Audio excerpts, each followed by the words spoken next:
मैया दाखालि जोङो दिपेन बर' सेन्ट्रेल एबसुनि प्रेसिडेन्टनि आबुल थाबुल जावलियाबादि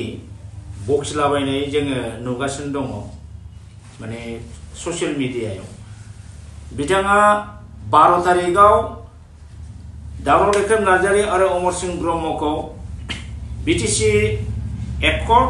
आरो बिटिआर पिस एग्रीमेंट बेनि दफाफोरनि सायाव ओपन डिबेट जानांगौ होननानै निजेनो प्रपोजाल होदोंमोन प्रस्ताब होदोंमोन आरो बे प्रस्ताबखौ जोङो दुंब्रुद गोसोयै 14 तारिखाव थाबैनो जानांगौ ओपन फिल्डआव होननानै जोङो दाबि खालामदोंमोन नाथाय बिथाङा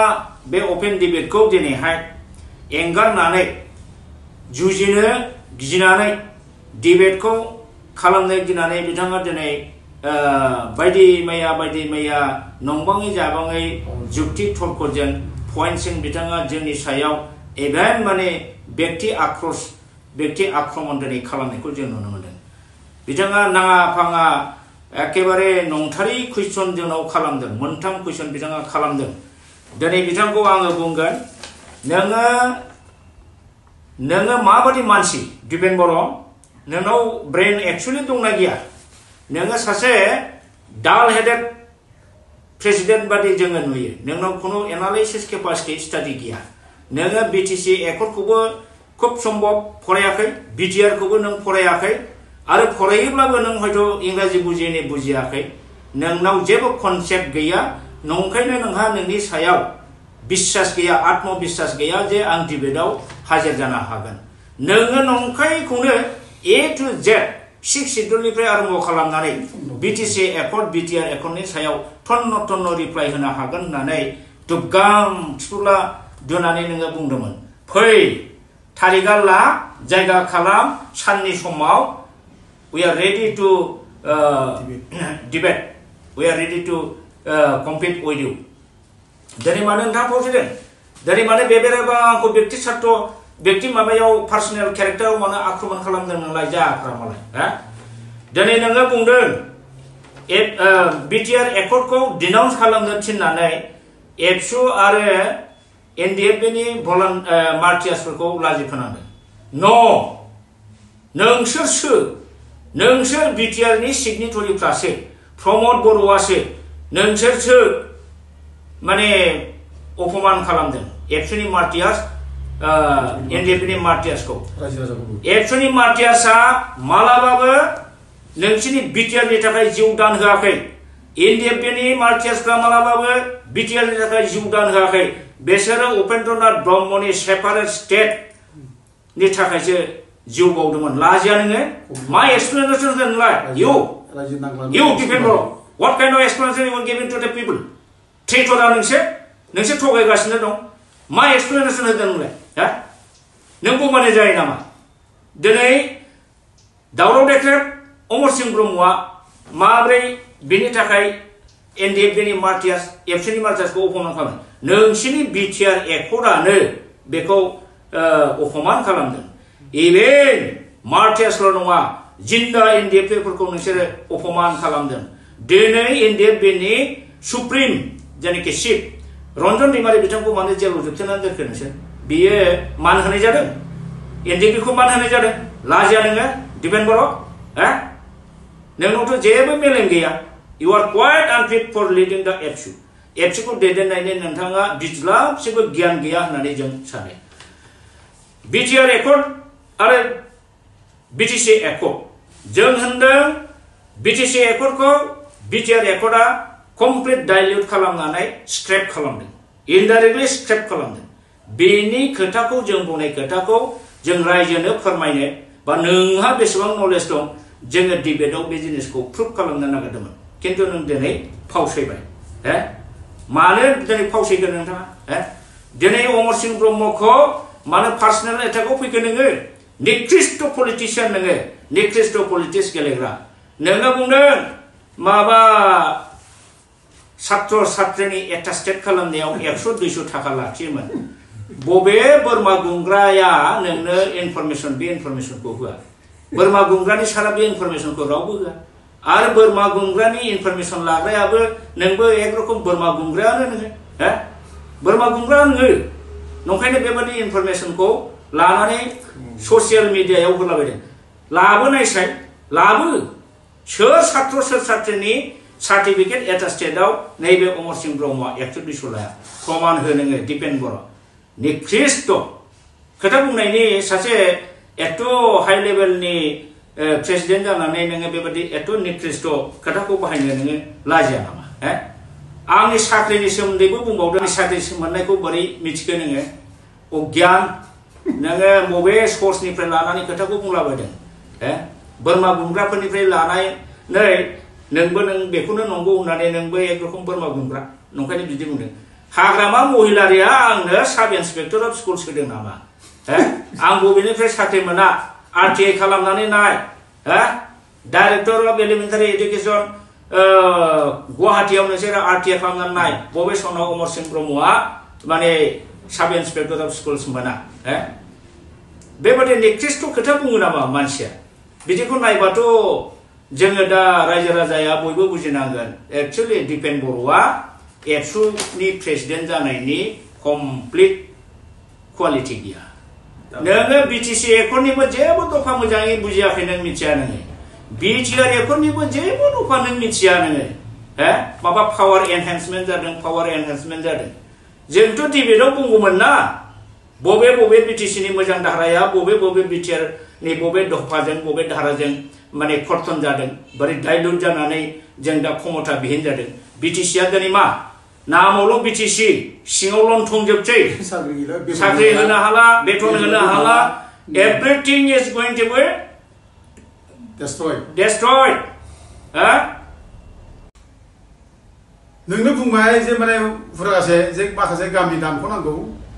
नाङै गामि हाबदों अदरकारि गामि बेखौ दानख'नांगौ दांबाय दा दिफेन बर' नोंहा लिस्ट दङ नामा नों लिस्टखौ होनो हागोन नामा अबे गामिखौ दानख'नांगौ नोंनाव लिस्ट दङ नामा देखायनो रायजो राजाफोरनो दा जोंबो मानिगोन नों जुदि गनायथाव जुदि नों जुदि लिस्ट होनो हायोब्ला जोंबो मानिगोन जुक्ति दंब्ला अबे गामिखौ दानख'नांगौ जों मानिगोन हा नोंलाय माथो उनाव बुंलायखो जे माने गामि दरसे दानख' होआं होनना बुंलायगोन होननानै दसेयावनो मा फौ सौलाया मानसिजोंलाय लासिंसिं नोंथ' बुंबाय नोङो एखेबारे दरसे गामि दानख' होआङो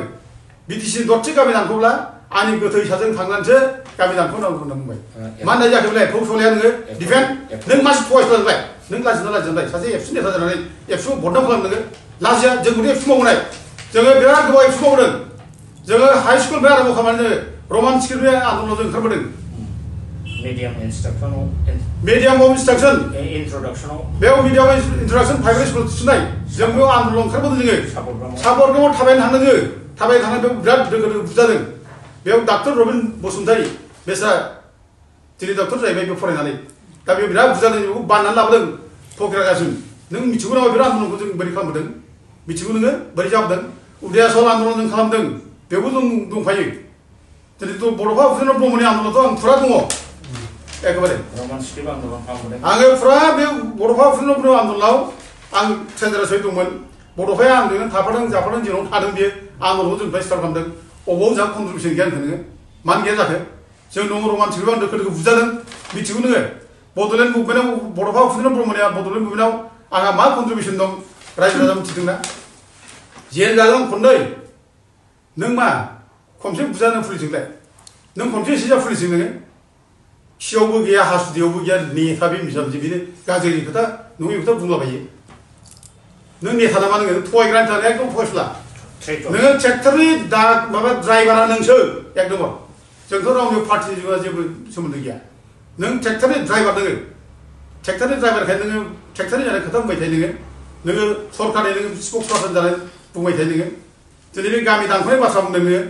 दा दाखालि बुंलायबाय नोङो मोनसे खोथा गोदानै जे बे माने गामि दानख'नायनि लिरनाया लाबोलाय सुथिया लाबोलायनो लेरफ्लादोंसो आरोखि बे बर'खौ सन्थुष्ट खालामनो थाखाय लेरफ्लादों नों लाजिना लाजिया दिफेन बर' बिदि खोथाखौ खोनानै जेरै बयबो लाजिजोब्बाय नोंनि माने फरायसा जायफ्रा मोजां मोजां फरायसा दङ बिसोरनो लाजिबाय आनफिट नेता होनना बुंबाय मानसिया बिदि बुङो सोरखौ नुवाब्ला एफा गिदिर सुक्तियाव नोङो हम मिनिस्टार लिरनाय सुक्तियाव लेरफ्लाना दोननो मा बुंखो नोङो लाजिया गैया ना दिनै नोङो बे माने सुक्तियाव जे बिराद गाज्रि जाबाय गामि दानख'नायनि सुक्ति जाबाय बिदि बिराद गाज्रि जाबाय बे मा जाखो बियो दा दिनै 1100 माने गामि दानख'नांगौ होनना बिदों अबरफ्रा बे गामि दानख'ब्ला माबा थांगोन मिथिगौ आरो जोंनि बड'लेण्ड रायजोआ बोरै मावनांगौ नों अजय्य नेता नोङो दिहुनबर' नों नङै खोथा बुङै नोङो रायजोखौ मिसलेट खालामगासिनो थगायगासिनो दं नोङो सोर बुजियाखै जोंलाय बुजिजोब्बायना दिनै नोङो एखेबारे जोंखौसो ट्रेइटर होनना बुंदों ट्रेइटरा सोर नोंथ' दिनै जोंखौ ओमफ्राय बे माबायाव माबा भुट नुदोंनो जोङो दा बिटिआर सुक्तिनि भुटआ जोंखौ नागाराखै होसो जाया बे भुटआनो जोंखौ दानिया दा सिखार जाबाय नों होनबा नोङो बे बिटिआर एकर्डआ जे भुट जे हाबनानै दं दा सिखार जाबाय नों नंगौना बे भुटआ जोंखौल' होसोआखै बर' जाथिखौ होसोदों गासिबो बे भुटआ दिनै बर' जाथिखौ अखेब जानो हादों दिनै बे भुटआ गोहो दिनैखौ अरग्लिनानै जानानै सेस खालामदों दिनै बे सेस खालामबाय बे बिटिसिनि जायगानि 6 पावार बे सेस खालामबाय गैला जोबसै एडमिनिस्ट्रेसना नों दिनै भुट दोनदों नों भुटखौथ' नोंसोर लगायदों नोंनो नों भावखौ नोंलाय नोंबो जागोन नोंबो बे भुटजों दिनै जोंखौ बुंनानै भुटनि सिमां मोनदों भुटजों होसो जादों होनना बुंबाय दिनै जों नंगौ जों नुदों बे भुटआ बर'खौ दिनै बुथारसिगोन बे साबधान बर'फ्रा बे भुटखौ जों ओंखारनांगौ दिनै आरो बे भुटखौ ओंखारनांगौब्ला बे डिफेन्स बर'बादि मानसिखौ जों दिनै सिनाय लानांगौ आरो बेबायदि मानसिनि नेतृत्वखौ जों दिनै जोग्गावनांगौ बे अजय्य नेता बियो दुलाराय बर' फरायसाफोरनि आफादनि बे माने नेता जानो समाया बे अजय्य नेता लाजिनाय गैयै बे मानसि बियो लाजिया नों दिनै माने एर'प्लेन गाखो नोङो बे माबानि बिटिआरनि नोङो थब्ला लानानै गिदिं नोङो माजों गिदिं नोंलाय एर'प्लेन गाखोनानै बिटिआर सुक्तिनि एकर्ड इमप्लिमेन्टेसन माबा माबि बुङै नोङो माने स्टार हटेलाव थायै नोङो माखन थब्ला लानानै जादों फुर्ति मोनदों नोङो दिनै जाथिया जे मा जादों बेखौ गियान हा नों निकृष्ट मानसि नों दा जों मुगैयो बिदि मानसिखौ दा दिनै नोंहा जुदि साहस दङब्ला बेफोर जायनाखि माबा बेफोर बुंफै नोङो अब्लानो बे बिटिआर सुक्तिया मोजां होनब्लानो जों बिटिआर सुक्तिखौ मानिना लागोन बेयाव नों आननेसासारि कन्डिसन बानायनानै नोंहा जे साहस गैया नों जे गाब्र'दों जे माने डिबेट खालामनो बुंनानै नों दिनै खारख'नो नागिरदों नोङो दिनै नोंसोर बिटिसिआव नोंसोर बिटिआराव नोंसोरो लिरनानै गारबाय जे रायजो नांनाया जोंनो लिरनानै गारबाय कमप्रिहेनसिभ फाइनाल सलिउसन ओमफ्राय बे माने जायनाखि आसामनि बाउन्डारि बेफोर माने व्हाइल किपिं इन्टेक्ट दा टेरिटरियेल बाउन्डारि अफ आसाम होननानै लिरनानै गारबाय बिसोरो रायजो नांनाया होनबाय दा बड'फा उपेन्द्र ब्रह्मखौनो फाननाय जायाखै नोङो बड'फा उपेन्द्र ब्रह्मनि मान सन्मान सेस नों बिनि आदर्श सेस आरो नोंनो लाजिया दिनै बड'फा बुंदो नों बड'फाखौ नुवाखैबो नोङो सिनायाबो नोङो जाफानबो मोनाखै नोङो आरो नों बे मानसिया दिनै बड'फानि खोथा बुंफैनो लाजि रोङै जों दुखु जायो बड'फानि माने नाम लायनाय गाज्रि खोथा बुंब्ला जों दुखु जायो थगाव आं जुवा बे माने माबाखौ रिप्लाय होआबा नों लाजियाखिसै नामा लाजिनानै गैयै नोङो एखे अजय्य नेता नोङो आरो दिनै नोंथ' मा बेल' नोङो 2021आव नोङो सानसुमा खुंगुर बैसोमुतियारिजों डिबेट खालामनो नों दुथां खोथा बुंदों बिराद गिदिर खोथा बुंदोंमोन नोङो बिरादनो बे समावबो नोङो जेब्ला सानसुमा डिबेट खालामनो हागौ बे नों स्लब फासोबाय नों माबायदि नेचारनि मानसि नोङो मा नेचारनि नेता नोङो थगायसुला नेता नोङो ना साहस गैया ना स्टाडि गैया ओरैनो बुंलाबायदों नोङो दा दिनै बुंना हो नोङो दिनै बुंना हो जे जों ओरैबायदि दिनै बे थिथा जायनाखि कन्डिसन होदों बे डिबेट जाब्लानो गासिबो ओंखारखाजोबो डिबेटआव फैदों